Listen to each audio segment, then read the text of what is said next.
And you got me like, ooh, what you want from me, what you want from me. And I tried to buy you pretty hard, the price too high. Baby, you got me like, oh,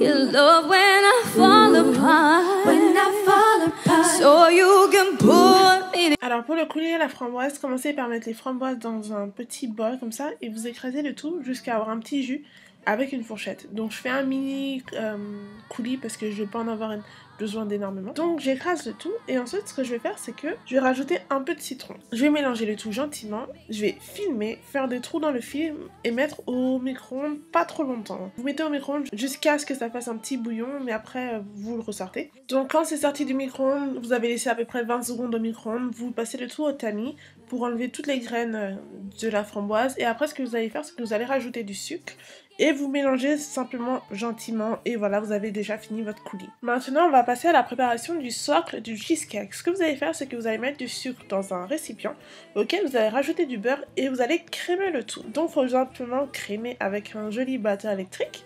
Après ce que vous allez faire c'est que vous allez rajouter un œuf à la fois à la préparation. Je mets un œuf, donc je rajoute un œuf, je mélange gentiment avec le fouet.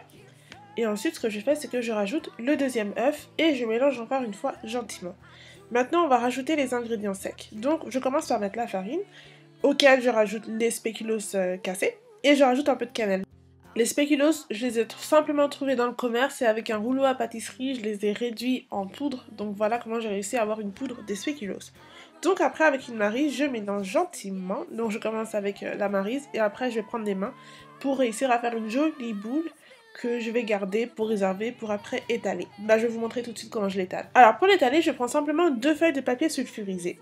Je mets la boule comme ça et je prends un rouleau à pâtisserie ou en l'occurrence là une bouteille pour en fait avoir une surface plutôt plate en fait pour faire notre socle de pâte pour cheesecake en fait, enfin notre socle, voilà. Donc aussi ce que je fais c'est que j'utilise mes mains, il faut être assez créatif. Donc je vais avoir une base assez fine, pas trop épaisse, donc je fais comme je peux, donc voilà. Et ce que je fais en fait après, c'est que quand elle est fine comme je le souhaite, c'est que je la prends et je la mets au frigo ou dans un endroit froid. Donc personnellement je l'ai mis au congélateur parce que c'est le seul endroit qui était assez grand pour contenir cette feuille de spéculoos. Donc je la mets au congélateur, peut-être 20 minutes, pas plus. Je cherche pas à la congeler, en fait, je cherche à durcir. Et en attendant, je prépare l'appareil à cheesecake. Donc, je mets le Philadelphia dans un récipient, auquel je vais rajouter la crème liquide, voilà. Et après, ce que je vais faire, c'est que je vais rajouter de la poudre de vanille. Donc ça, c'est la marque Vanillé que je trouve assez régulièrement dans tous les commerces. Personnellement, je vais souvent à Carrefour. Je rajoute ensuite le sucre. Voilà. Et après, ce que je vais faire, c'est que je vais encore une fois mélanger avec mon batteur électrique. Voilà, je cherche à avoir une pâte homogène, à incorporer tous les ingrédients. Lorsque l'appareil est bien lisse, je vais ajouter un œuf à la fois. Donc pour contrôler bien ma recette et ma préparation, j'utilise simplement une maryse. Donc je mets un œuf, je mélange.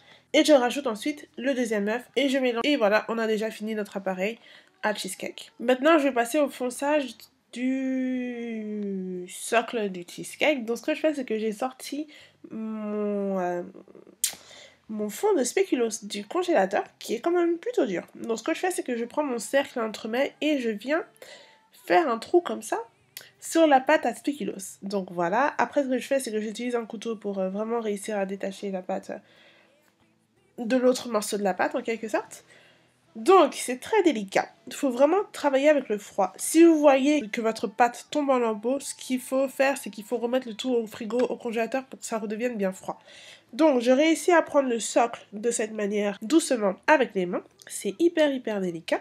Et je viens le mettre dans le cercle entremets. Et avec mes doigts propres, je viens rabattre le tout contre le cercle. Voilà, pour avoir aucune fuite.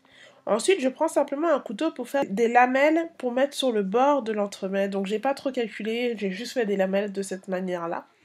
Et avec mes doigts, j'ai simplement foncé le tout délicatement. Donc, c'est pas un problème parce que si vous appuyez bien la pâte contre le cercle, normalement, il n'y aura aucune fuite.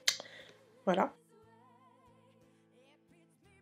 Ensuite, je vais mettre le tout au four. Je vous mettrai tout en barre d'informations pour la cuisson. Et puis je vais laisser cuire en fait, simplement. Quand ça sort du four, ça donne ça. Donc la pâte a un peu gonflé. Donc ce que vous pouvez faire, mais c'est optionnel, vous prenez simplement une cuillère pour rabaisser un petit peu la pâte qui a gonflé. Et quand c'est froid, vous venez rajouter l'appareil à cheesecake que vous avez fait juste avant. Voilà. Et avec une maryse, vous venez lisser le haut. Et ensuite, vous mettez au four à très très basse température. Je vous mettrai tout en barre d'informations encore une fois. Donc la cuisson est longue, ne vous inquiétez pas, vous laissez cuire à basse température et en fait quand le cheesecake est cuit, après vous le laissez refroidir et après vous le mettez au frigo un petit moment pour le manger très très froid. Maintenant la touche tout ce qui brille, donc je vais vous montrer comment je dresserai simplement une petite assiette de cheesecake.